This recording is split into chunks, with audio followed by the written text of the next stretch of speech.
Hello दोस्तों, Hollywood silver screen में आपका स्वागत है। आज हम Lord of the ring part 3 की कहानी बताएंगे। फिल्म की शुरुआत में दो हॉबिट दिखाए जाते हैं जो कि तालाब में मछली पकड़ रहे होते हैं। इनमें से एक हॉबिट के कांटे में मछली फंस जाती है। ये मछली बहुत बड़ी होती है, इसलिए वो मछली ऊपर खींच नहीं पाता और तालाब में गिर जाता है और मछली उसे खींचना शुरू करती है। अब जब वो तालाब के अंदर पहुंच जाता है, तभी उसकी नज़र तालाब में उस रिंग पर पड़ती है जो आज से कई सौ साल पहले इस तालाब में गिरी होती है। और ये वही रिंग है जो आज फ्रूडो के पास है। वो हॉबिट उस रिंग को उठा लेता है और तालाब से बाहर आ जाता है। तभी वहाँ पर दूसरा हॉबिट भी आ जाता है और इस हॉबिट का नाम स्मीगल होता है, जो आज फ्रूडो के साथ है और गोलम के नाम से जाना जाता है। अब इन दोनों को उस रिंग का देखकर उसका नशा हो जाता है। दोनों उसे लेना चाहते हैं। स्मीगल बोलता है कि मुझे ये रिंग दे दो, लेकिन वो उसे ये रिंग नहीं देता। इन दोनों के बीच में हाथापाई होती है और स्मीगल उसे मार देता है। इसके बाद स्मीगल के लोग उसे उसकी जगह से निकाल देते हैं और वो गुफाओं में चला जाता है। वो मछलियाँ खाता है और उन अंधेरी गुफाओं में अकेला रहता है। धीरे धीरे वक्त बीतता है और 2500 साल बाद स्मीगल का रूप पूरी तरह से बदल जाता है। कहानी वापस वर्तमान में आ जाती है और वहाँ पर ये दिखाते हैं कि गोलम अब इन दोनों को आगे के राह सफ़र पे ले जा रहा है और ये मोर्डोर के से बहुत दूर नहीं है। पर यहाँ पर गोलम एक बार फिर अपने अच्छे मन और बुरे मन से लड़ रहा होता है। हालांकि गोलम कोई फ्रूडो पर अब विश्वास भी नहीं है, इसलिए वो प्लान बनाता है कि वो इन दोनों को रास्ते में मार देगा और वो रिंग हासिल कर लेगा। और जब वो प्लान बना रहा होता है, तभी पीछे से सैम आ जाता है और वो उसकी सारी बातें सुन लेता है। और उसके बाद सैम गोलम को मारता है। तभी फ्रूडो उठ जाता है। वो सैम को मना करता है। वो कहता है कि हम इसके बिना मॉर्डर नहीं पहुंच सकते। सैम बोलता है कि मैंने खुद अपने कानों से सुना है कि ये हमें मारना चाहता है। फ्रूडो बोलता है कि इसके अलावा हमें कोई भी मॉर्डर का रास्ता नहीं दिखा सकता। और अब ये तीनों आगे बढ़ते हैं और गोलम को फ्रूडो को भड़काने की भी कोशिश करता है। वहीं दूसरी तरफ गैंडाल्फ और उसके आदमी आइसनगार्ड पहुंच जाते हैं, जहां एंट्स ने सारूमन को कैद किया होता है। और वहां पहुंचने के बाद गैंडाल्फ सारूमन से बोलता है कि हमें दुश्मन के सारे राज बता दो, लेकिन सारूमन मना कर देता है। सारूमन के साथ यहाँ पर एक और आदमी होता है जो राजा थियोडस का आदमी होता है। इसका नाम ग्रीमा है और इसी की मदद से सारूमन ने थियोडस पर जादू किया था और उसे अपने वश में किया था। राजा थियोडस ग्रीमा को बोलते हैं कि तुम सारूमन का साथ छोड़ दो और आज़ाद हो जाओ। पर सारूमन बोलता है कि ये आज़ाद नहीं हो सकता, ये मेरा गुलाम है, और उसे मारने लगता है। इसके बाद सारूमन गैंडाल्फ से बातें कर रहा होता है तो पीछे से ग्रीमा आता है। वो अपना चाकू निकलता है और सारूमन को कई चाकू मारता है और तभी नीचे से एल्फ एक तीर मारता है। वो ग्रीमा की छाती पर लगता है। ग्रीमा मर जाता है और सारूमन भी ऊपर से नीचे गिर जाता है और एक बहुत बड़ी नुकीली लकड़ी उसके आर पार हो जाती है। सारूमन के पास एक जादुई गोला भी होता है और वो गोला पानी में गिर जाता है, जिसे हॉबिट पिपिन उठा लेता है। गैंडाल्फ वो गोला पिपिन से ले लेते हैं और इसके बाद ये सब वहाँ से निकल जाते हैं। अब एक बार रात को जब सब ये सो रहे होते हैं, तभी पिपिन, जिसने गैंडाल्फ को जो जादुई गोला दिया होता है, वो सोते हुए गैंडाल्फ से वो गोला ले लेता है। जैसे ही वो जादुई गोला अपने हाथ में पकड़ता है, पिपिन को कुछ हो जाता है।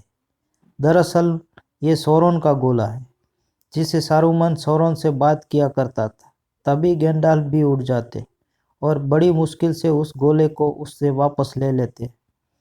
पिपिन बेहोश हो जाता है। जब वो होश में आता है, तब गैंडाल्फ उसे पूछते हैं कि उसने क्या देखा। वो बोलता है कि मैंने एक शहर को देखा जो जल रहा था, जहाँ पर एक पेड़ था जो पूरी तरह से सूखा हुआ था और मैंने सारुमन की जलती हुई आग को देखा। उसने मेरा नाम पूछा। गैंडाल्फ बोलता है कि क्या तुमने फ्रोडो और रिंग के बारे में कुछ बताया? पिपिन बोलता है कि नहीं, मैंने उसे उनके बारे में कुछ नहीं बताया। दरअसल पिपिन ने मिनास्त्री शहर को जलते देखा था, यानी सोरोन का अगला निशाना मिनास्त्री शहर है, जो कि गोंडर में एक खूबसूरत शहर है जिसे राजाओं का शहर भी कहते हैं। गोंडर का असली वारिस एरागोन है और सोरोन के दिल में कहीं ना कहीं एरागोन का डर भी रहता है, क्योंकि कई 100 साल पहले केरोगन के पूर्वजों ने सोरोन की उंगली काटकर उस रिंग को हासिल किया था, जिसे उसका खात्मा हो गया था। गैंडाल्फ बोलते हैं कि सोरोन नहीं चाहता कि मिडल अर्थ के लोग एक हो जाए। गैंडाल्फ ये फैसला करते हैं कि वो गोंडोर जाएंगे और वो अपने साथ पिपिन को भी ले जाते हैं और ये दोनों गोंडोर के शहर मिनास्त्री पहुंच जाते हैं। यहाँ का राजा बोरोमिल और फेरोमिल का पिता है। वो अपने बेटे बोरोमिल की मौत से बहुत दुखी होता है, क्योंकि वो उससे बहुत प्यार करता था, पर वो अपने छोटे बेटे फेरोमिल से बिल्कुल ही प्यार नहीं करता। यहाँ का राजा रोहन राज्य की मदद नहीं लेना चाहता, क्योंकि उनके साथ एरागोन होता है, जो कि गोंडोर की राजगद्दी का असली वारिस है और वो अपने राज्य को नहीं खोना चाहता। इसलिए रोहन राज्य की मदद लेने से इनकार कर देता है। गैंडाल्फ पिपिन को बताते हैं कि सोरोन की पूरी ताकत इकट्ठी हो चुकी है और इसके साथ साथ हजारों इंसान भी उसके साथ मिल चुके हैं और अब वो बहुत जल्द गोंडोर पर हमला करेगा और गोंडोर को ख़त्म कर देगा। पिपिन बोलता है कि हमें तुम पर विश्वास है। गैंडाल्फ बोलते हैं कि सोरोन ने अभी तक अपने सबसे खतरनाक सैनिक को छुपा कर रखा है और अब वो उसकी सेना की अगुवाई करेगा। कहते हैं कि उसे कोई नहीं मार सकता और ये वही है जिसने फ्रोडो को अपनी तलवार से घायल किया था। गैंडाल्फ उस साये की बात कर रहे होते हैं जो ड्रैगन पर बैठकर रिंग ढूंढ रहा होता है। वहीं दूसरी तरफ फ्रोडो और सैम गोलम के साथ आगे बढ़ रहे होते हैं और वो जंगल से होते हुए मॉर्डर तक पहुंच जाते हैं और यहाँ से आगे जाने के लिए उन्हें सीढ़ियों से ऊपर पहाड़ी की चोटी तक पहुंचना होगा और यहाँ हजारों सीढ़ियाँ होती है जिन पर चढ़ना इतना आसान नहीं है। कभी भी ऊपर चढ़ते हुए चट्टान की सीढ़ियों से पैर फिसलकर इनकी मौत हो सकती है। यहाँ पर सोरोन की सेना और ड्रैगन वाला साया भी होता है, पर वो इन्हें देख नहीं पाते और ये तीनों बड़ी मुश्किल से ऊपर चट्टान तक पहुंच जाते। इसके बाद रात को जब ये सो रहे होते हैं, तभी गोलम इनकी बची हुई रोटी चुराकर पहाड़ से नीचे फेंक देता है और रोटी का कुछ चूरा सैम के कपड़ों पर डाल देता है। जब फ्रोडो और सैम उठते हैं तब वो देखते हैं कि उनकी बची हुई रोटी उनकी बैग में नहीं है। ये एल्विस रोटी होती है जिसका एक टुकड़ा खाने से पेट भर जाता है। सैम बोलता है कि रोटी गोलम ने चुराई होगी। गोलम बोलता है कि मैं ऐसा नहीं कर सकता और वो फ्रोडो को सैम के कपड़ों पर रोटी का चूरा दिखाता है, कहता है कि रोटी इसी ने खाई है। सैम गोलम को मारने लगता है और फ्रोडो उसे मना करता है। फ्रोडो की हालत अच्छी नहीं है क्योंकि रिंग की असर से और साये की तलवार के वार से वो लगातार कमज़ोर हो रहा है। सैम बोलता है कि तुम्हारी हालत बिल्कुल अच्छी नहीं है और मैं जानता हूँ कि ये रिंग की वजह से। अगर तुम चाहो तो कुछ देर के लिए रिंग को मैं अपने पास रख लेता हूँ। फ्रोडो उसे धक्का देता है क्योंकि उसे लगता है कि सैम उससे रिंग हासिल करना चाहता है। फ्रोडो सैम को बोलता है कि तुम वापस घर चले जाओ। इस बात से सैम को बहुत दुख होता है और गोलम अपनी चाल में कामयाब हो जाता है। वहीं दूसरी तरफ गोंडोर का राजा रोहन राज्य की मदद नहीं लेना चाहता, पर गैंडाल्फ हॉबिट की मदद की मशालें जलाकर रोहन को मदद का इशारा कर देते और सब अब रोहन गोंडोर की मदद के लिए आ रहा है, जिसमें एरागोन, गिम्ली और एल्फ भी होते हैं। और जब ये अपनी पूरी सेना के साथ गोंडोर की तरफ आ रहे होते हैं तो एक रात आर्विन के पिता, जो कि एल्स के राजा हैं, वो एरागन के पास आते हैं। वो उसे बताते हैं कि आर्विन मर रही है क्योंकि अंधेरे की ताकत बढ़ रही है, और जैसे जैसे अंधेरे की ताकत बढ़ेगी सितारों की ताकत कम हो जाएगी और आरविन मर जाएगी। एरागोन आरविन से बहुत प्यार करता है और वो किसी भी कीमत पर आरविन को मरने नहीं देना चाहता। आरविन के पिता एरागोन को ये भी बोलते हैं कि तुम इस जंग को नहीं जीत सकते, दुश्मन की तादाद बहुत ज़्यादा है। वो कहते हैं कि अभी भी पहाड़ों में बहुत सारे खूनी लुटेरों के साए हैं, तुम उन्हें भी अपने साथ शामिल कर लो। एरागोन बोलते हैं कि उन पर विश्वास नहीं कर सकते, वो नहीं आएंगे।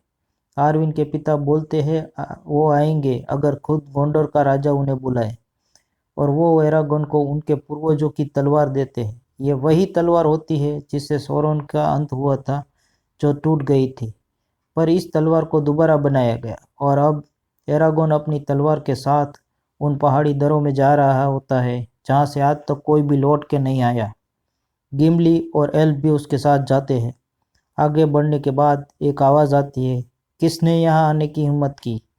और इनके सामने एक साया आता है। वो साया बोलता है कि हम जिंदा लोगों को बर्दाश्त नहीं करते, और इसके बाद वहाँ हजारों साये आ जाते।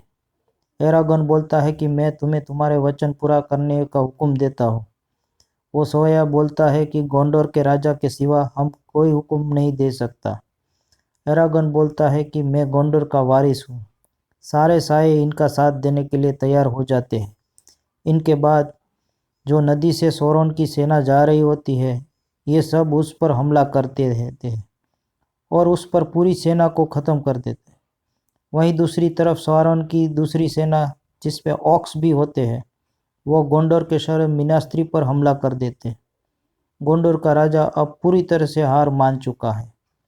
उसका दिमागी संतुलन खो चुका है, क्योंकि उसका दूसरा बेटा फेरोमिल बुरी तरह से घायल हो चुका है और उसे लगता है कि वो मर गया और वो उसे जलाने वाला होता है। पर तभी वहाँ पर पिपिन और गैंडाल्फ आ जाते हैं।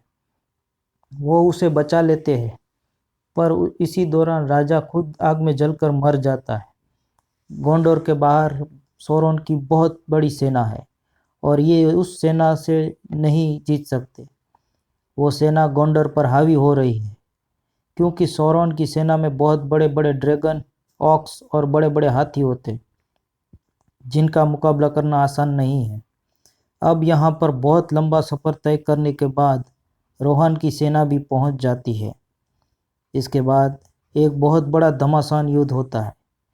तभी वो साया, सौरोन की सेना का सबसे बड़ा सिपाही है, वो अपने ड्रैगन के ऊपर बैठ कर आता है और रोहन के राजा थियोडस को उसका ड्रैगन उठाकर फेंक देता है। इसके बाद अपने ड्रैगन को आदेश देता है, इसके टुकड़े टुकड़े कर दे। तभी वहाँ पर थियोडस की भतीजी आ जाती है। ये और हॉबिट मेरी छुपकर जंग में आते हैं। थियोडस की भतीजी ड्रैगन की गर्दन काट देती है और वो काला साया नीचे गिर जाता है।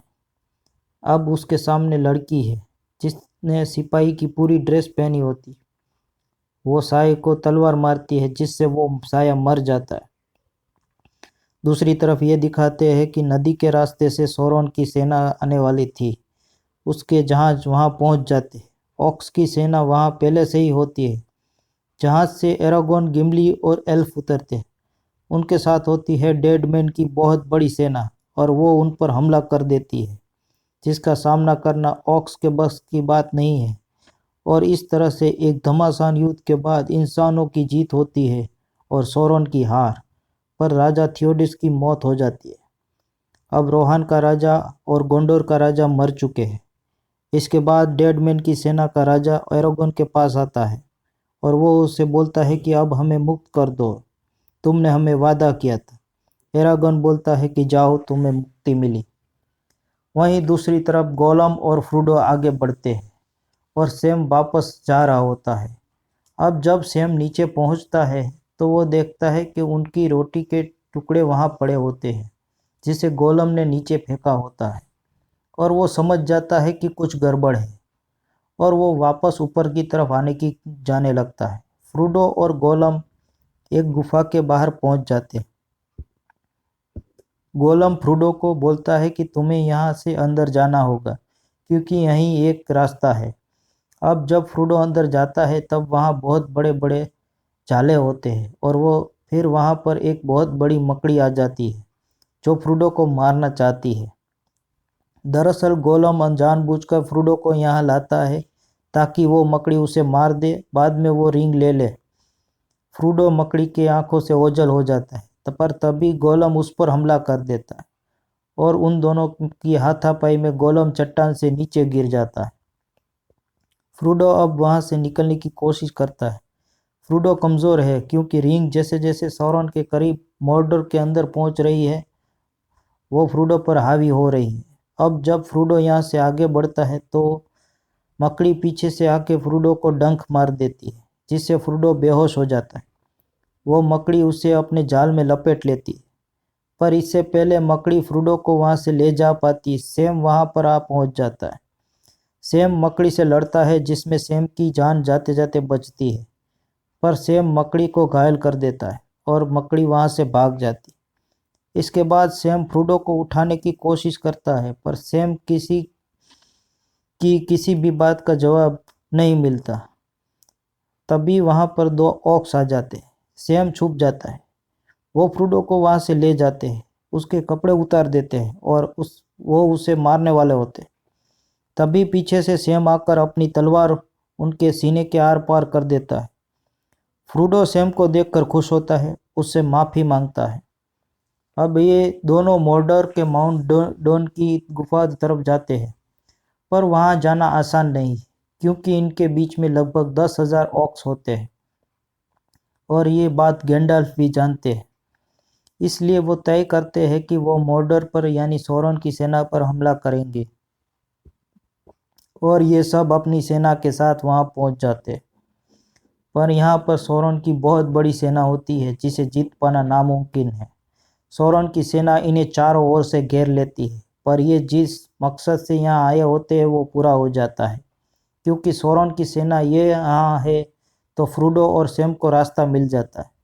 हालांकि फ्रूडो और सैम कई बार पकड़े जाने से भी बचते हैं पर अपनी हिम्मत और चालाकी से वो बच जाते हैं और इन्होंने ऑक्स के कपड़े पहने होते हैं तो इन्हें पहचानना आसान नहीं होता। अब सैम और फ्रूडो माउंट डून के पहाड़ों पर पहुंच जाते हैं जहां इस रिंग को नष्ट करना है। पर सैम और फ्रूडो दोनों की हालत खराब हो चुकी है। ये भूखे हैं प्यासे हैं पर फ्रूडो जिनके पास ऊपर रिंग का भार है वो एक जगह पर गिर जाता है। सैम फ्रूडो को अपने कंधों पर बिठाकर माउंट डून की गुफा तरफ बढ़ने लगता है। दूसरी तरफ इंसानों और सौरन की सेना के बीच में घमासान युद्ध चल रहा होता है। अब सैम फ्रूडो को उठाकर माउंट डून की गुफा की बाहर पहुंच जाता है। तभी वहां पर गोलम आ जाता है। वो उन पर हमला कर देता है। गोलम उनसे रिंग छीनना चाहता है और जब गोलम फ्रूडो का गला दबा रहा होता है तो सैम उसे पत्थर मारता है। फ्रूडो माउंट डून की गुफा के अंदर चला जाता है। सैम भी उसके पीछे पहुंच जाता है। सैम फ्रूडो को रिंग फेंकने को कहता है पर फ्रूडो उसे नहीं फेंकता। वो उसके मुंह में आ जाता है। फ्रूडो उस रिंग को पहन लेता है।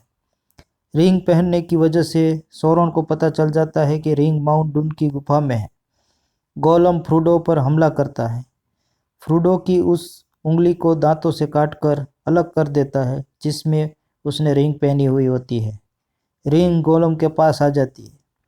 फ्रूडो गोलम से रिंग छीनने की कोशिश करता है। वहीं दूसरी तरफ इंसानों की सेना सौरन की सेना से हार रही होती है। यहाँ रिंग गोलम के पास चली जाती है।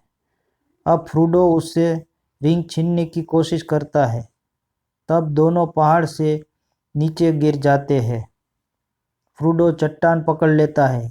गोलम नीचे गिर जाता है। सैम फ्रूडो को ऊपर खींच लेता है। रिंग लावे में पिघल जाती है। रिंग के नष्ट होते ही सौरन की सेना और सौरन का अस्तित्व खत्म हो जाता है। अंत में एरागोन को राजा बना दिया जाता है। आर्विन जिसे वो प्यार करता है जो कि एल्फ है वो उसकी रानी बन जाती है। 13 महीनों के बाद आज ये चारों हॉबिट अपने शहर शायर वापस आ जाते हैं जहाँ सैम उस लड़की से शादी कर लेता है जिसे वो प्यार करता है। फ्रूडो 4 साल तक वही शायर में रहता है और वो अपनी किताब लिखता है और ये किताब अपने सफ़र पर होती है। उसके बाद वो अपने अंकल बिल्बो बैगिंस के साथ मिडल अर्थ की तरफ निकल पड़ता है। एल्स बिल्बो बैगिंस को सम्मानित करना चाहते हैं।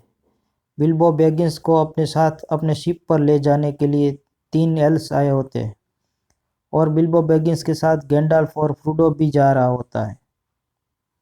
फ्रोडो जाने से पहले अपनी वो किताब जो कि उसने लिखी होती है सैम को दे देता है और बोलता है कि अभी मेरा सफ़र बाकी है और वो भी उनके साथ चला जाता है। फिल्म यहाँ पर ख़त्म हो जाती है। अगर आपको मेरा ये वीडियो पसंद आया हो तो इसे लाइक शेयर और कमेंट करें और मेरे चैनल को सब्सक्राइब करना ना भूलें।